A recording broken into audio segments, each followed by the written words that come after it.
Hello, everyone. What I'd like to do today is to present a reading of Hegel's Preface. And one of the reasons I take it up, apart from it being a preface to perhaps one of the most significant books in the history of philosophy, is because it picks up some of the most essential issues that you will come across uh, in your pursuit of the discipline, were you to choose to undertake it. And that is between and that's a contradiction between the uh, new philosopher and the historian of philosophy. Now, the new philosopher is someone who brings with them their experiences, novel insights, perceptions, objections, and arguments, and who, in many ways, is necessary for the reinvigoration of what a stale discipline might become if it becomes, dogmatic and ossified and stuff like that.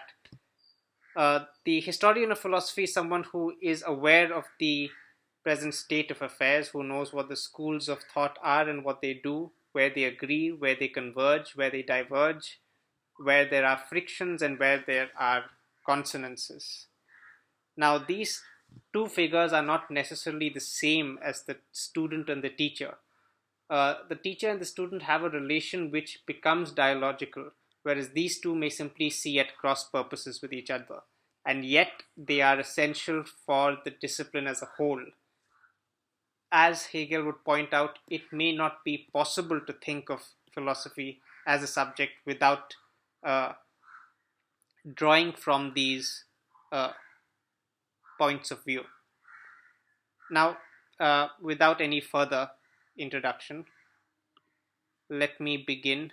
I will also have you know that I did have a brief system failure.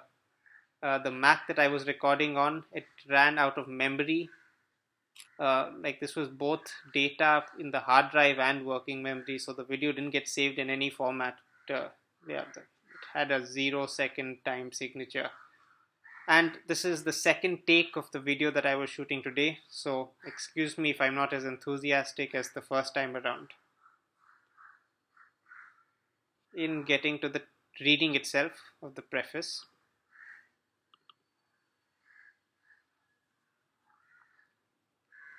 in the preface to a philosophical work, it is customary for the author to give an explanation, namely an explanation of his purpose in writing the book, his motivations behind it, and the relations it bears to other previous or contemporary treatments of the same topics. But for a philosophical work, this seems not only superfluous, but in light of the nature of the subject matter, even inappropriate and counterproductive. It just reminds me, having to read this, that very often it requires a certain cadence and a degree of slowness to be able to properly imbibe what a sentence is trying to present. And this is a practice which I would encourage when you are reading such texts. In the preface to a philosophical work, it is customary for the author to give an explanation, namely, an explanation of his purpose in writing the book, his motivations behind it, and the relations it bears to other previous or contemporary treatments of the same topics. But for a philosophical work, this seems not only superfluous, but in light of the nature of the subject matter, even inappropriate and counterproductive. For whatever it might be suitable to say about philosophy in a preface, for instance, to give some historical instruction about the biases and the standpoint of the text, or some talk about the general content and the results together with a set of scattered assertions and assurances about the truth. None of these can count as the way to present philosophical truth. Moreover, because philosophy essentially is in the element of universality, which encompasses the particular within itself, it might seem that even more so than in the other sciences, in philosophy, what is indeed salient about the subject matter, even its perfect essence, would be expressed in the goal of the work and in its final results, and that the way the project is in fact carried out would be what is essential. Now, what I had tried to point out earlier was the idea that in trying to introduce what a text such as this accomplishes or tries to do in a preface written after the work, what Hegel in some ways introduces is the aims of a work of philosophy which seeks to prefigure itself vis-a-vis contemporary applications of a similar sort, uh, and of course its own history of development, past efforts to investigate some of the questions which are taken up. Now, I think this is important because the objection that a commonsensical view might pose to such a position is whether this is even representative of what a philosophical endeavor is. I mean, would not it be better for the work simply to state its goals and for its effectiveness at reaching them to be the sole basis upon which the evaluation of such a book is made? And this is in some ways the kind of formal conundrums which uh, do arise in trying to justify what an act is, why it was done, what it is for.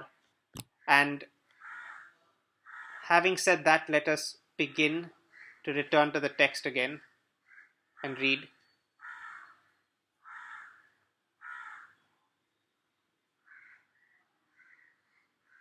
For whatever it might be suitable to say about philosophy in a preface, for instance, to give some historical instruction about the biases and the standpoint of the text, or some talk about the general content and the results together with a set of scattered assertions and assurances about the truth.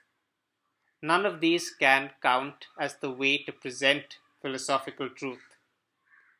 Moreover, because philosophy essentially is in the element of universality, what encompasses the particular within itself, it might seem that even more so than in the other sciences, in philosophy, what is indeed salient about its subject matter, even its perfect essence, would be expressed in the goal of the work and in its final results, and that the way the project is in fact carried out would be what is essential.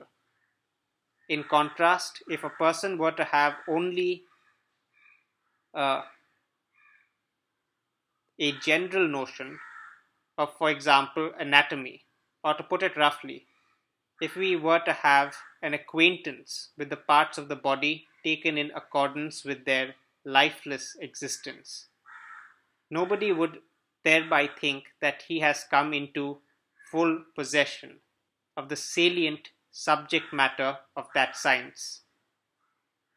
What is to say its content? Which is to say its content? One would think that in addition, he would have to go to the trouble to pay attention to the particularities of the science.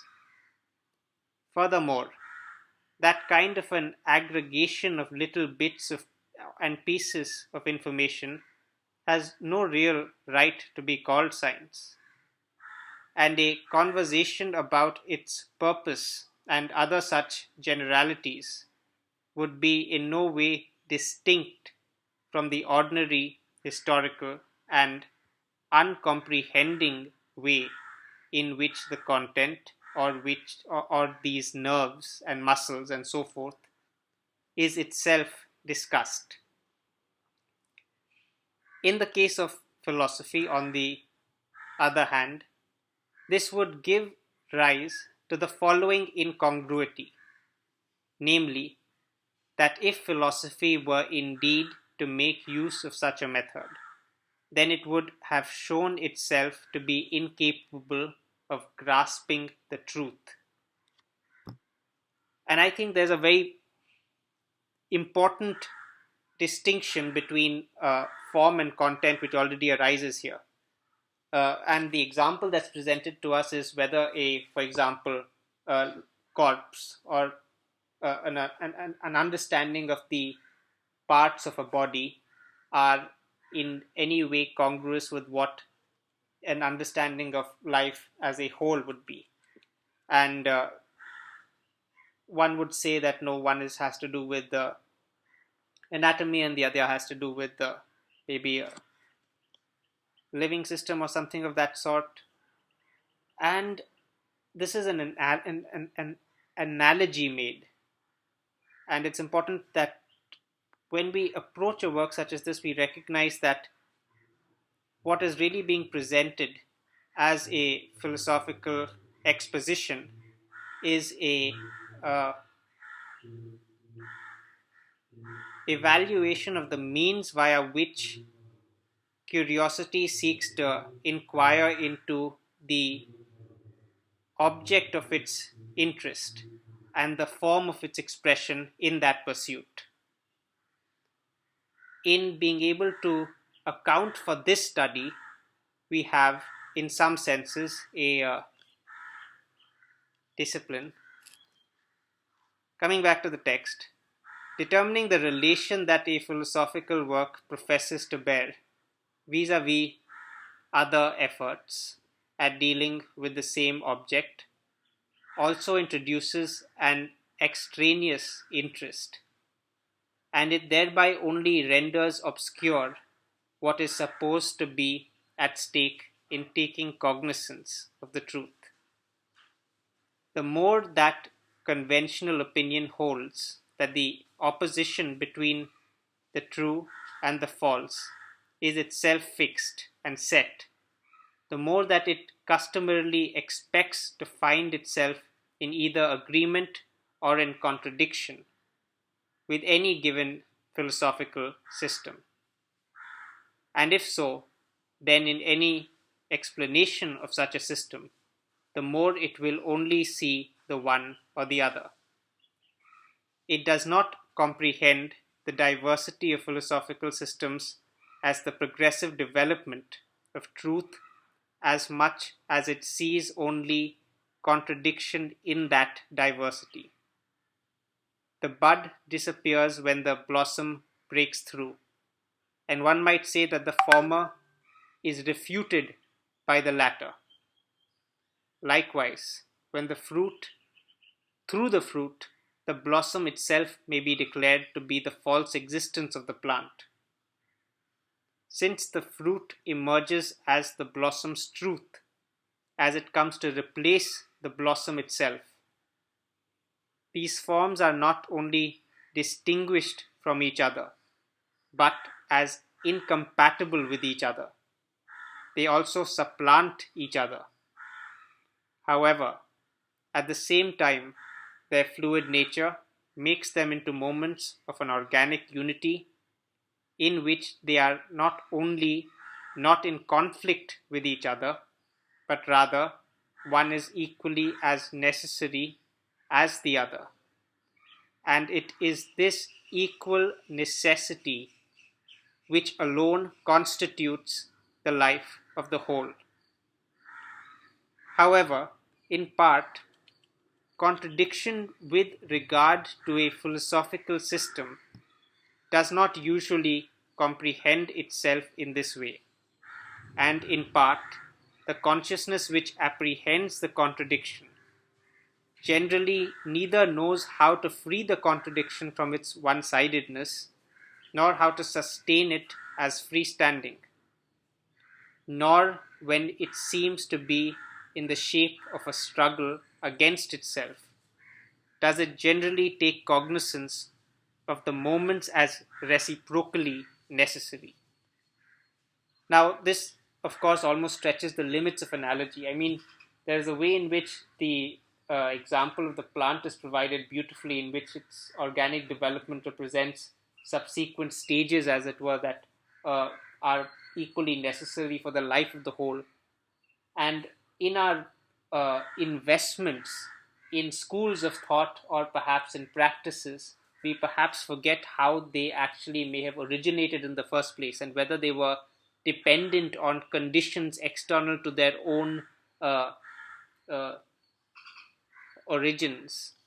And I think that's a very important consideration, particularly that uh, particularly one that a person who is very much rooted in their own uh, association with a sense of community and a sense of its exteriority seems to cherish or harbor in themselves.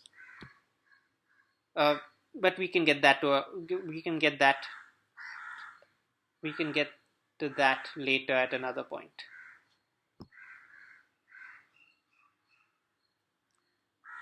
Likewise, through the fruit, the blossom itself may be declared to be a false existence of the plant. Since the fruit emerges as the blossom's truth, as it comes to replace the blossom itself, these forms are not only distinguished from each other, but as incompatible with each other. They also supplant each other. However, at the same time, their fluid nature makes them into moments of an organic unity, in which they are not only not in conflict with each other, but rather one is equally as necessary as the other, and it is this equal necessity which alone constitutes the life of the whole. However, in part, contradiction with regard to a philosophical system does not usually comprehend itself in this way, and in part, the consciousness which apprehends the contradiction generally neither knows how to free the contradiction from its one sidedness, nor how to sustain it as freestanding, nor when it seems to be the shape of a struggle against itself does it generally take cognizance of the moments as reciprocally necessary. Those who demand both such explanations and their satisfactions may well look as if they are really in pursuit of what is essential. Where else could the inner core of a philosophical work be better expressed than in its purposes and results?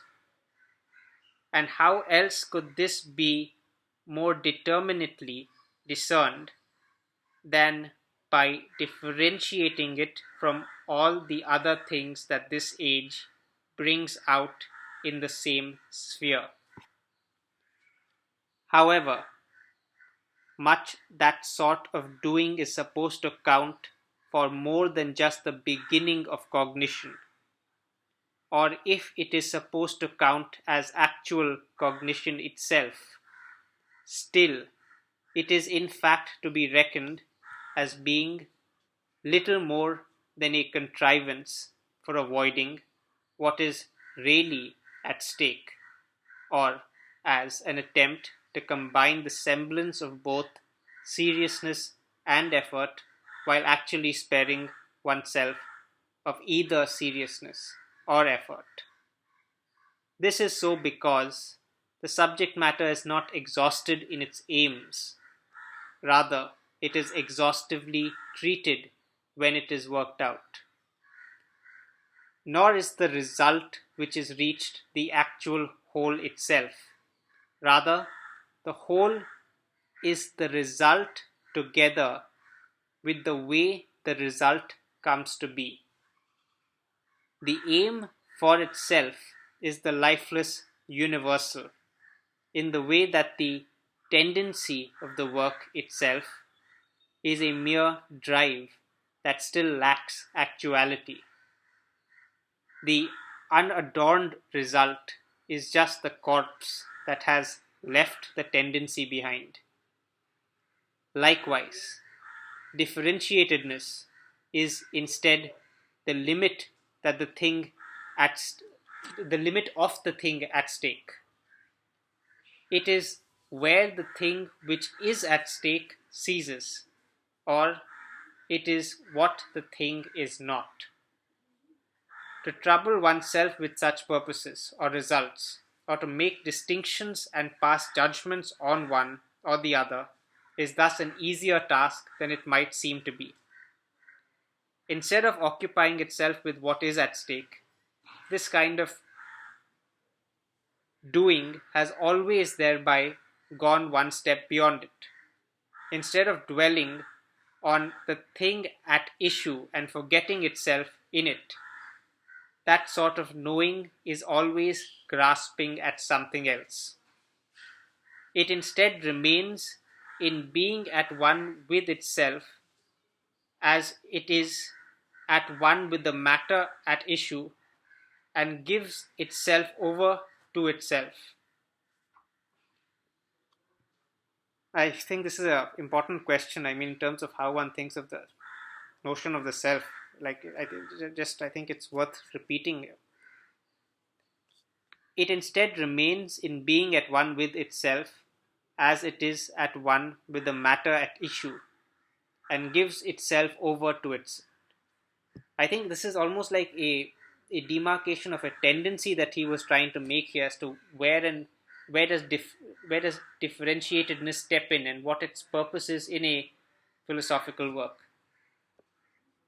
uh, or another activity for that matter.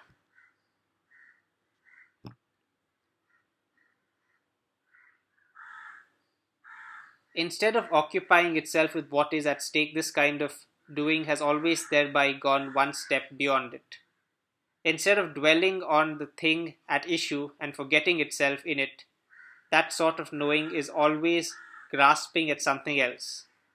It instead remains in being at one with itself as it is at one with the matter at issue and gives itself over to itself.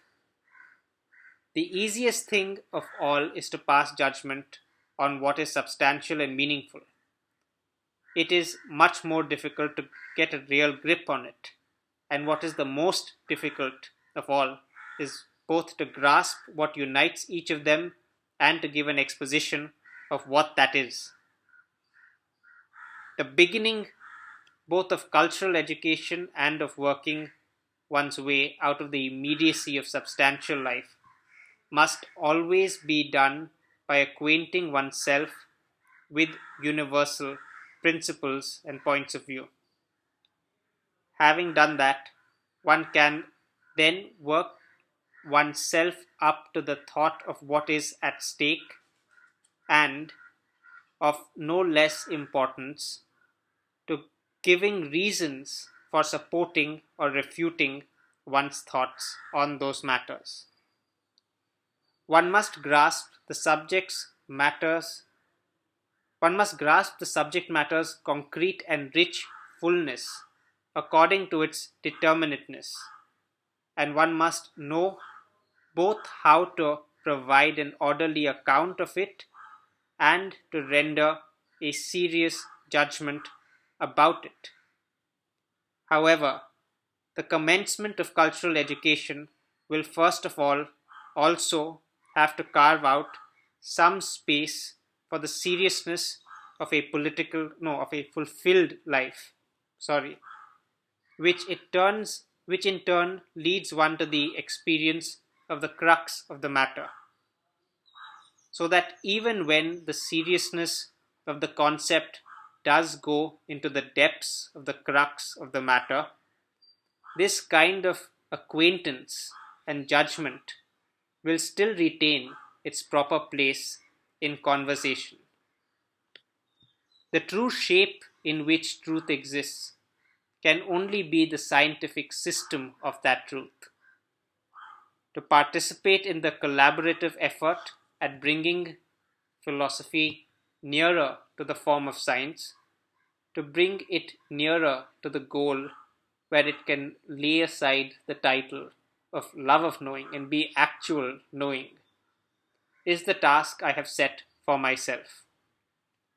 The inner necessity that knowing should be science lies in the nature of knowing, and the satisfactory explanation for this inner necessity is solely the exposition of philosophy itself. However, external necessity, insofar as this is grasped in its universal manner, and insofar as personal contingencies and individual motivations are set aside, is the same as the internal necessity, which takes on the shape in which time presents the existence of its moments. To demonstrate that it is now time for philosophy to be elevated into science would therefore be the only true justification of any attempt that has this as its aim, because it would demonstrate the necessity of that aim, and at the same time it would be the realization of the aim itself. Alright, I'm pausing here on page 6. This is the Cambridge translation by Terry Pinkard, for a few reasons. One, because I would like to keep this video shorter than the earlier one in case the battery or the data or anything else goes off. Hopefully this video will be saved. And the other reason being the idea of or rather the consideration of the relation between philosophy and science. Now, to begin with, I think it's important to note that both of these terms, both of these disciplines actually have a history that encompasses a period where it was not very easy for them to be distinguished. For example, people like Newton and Galileo introduced themselves as natural philosophers, or those who studied natural phenomena. The word that Hegel would have used would have been Wissenschaft, which is actually the same as what is used for science in German. And I guess what is being emphasized in terms of their basis in commonality is a method of observation and deduction which is made in their practices. What unites their practice, of course, is their representation to another, the formation and the expression of arguments, whether in a seminar, whether in a text, and so on and so forth. And this is something that people in some newer contexts have a difficulty in getting their heads around. Now, having made these preliminary observations and having provided you a brief reading of the first 6 pages of the preface, I hope you have a sense of what it is that you may be able to expect in the text. Just to reiterate, the preface was written after the completion of the book, and in many ways it recaps moments which the text itself takes up in its entirety and develops. And in that sense, if you are unable to read the text completely, you may be well advised to read the preface, for which I hope I have provided some kind of introduction. I hope you have had the patience to be able to follow what was being presented. If you appreciate this video, do give it a like or a thumbs up. It would help the channel. If you'd like to see more of it, give it a share as well. And if you have comments, observations, criticism, any alternative ideas regarding what it is that we may be up to and what we could do, I would be happy to hear them in the comment section. Having said that, I will thank you for your time, your patience, and bid you a good afternoon. Bye bye.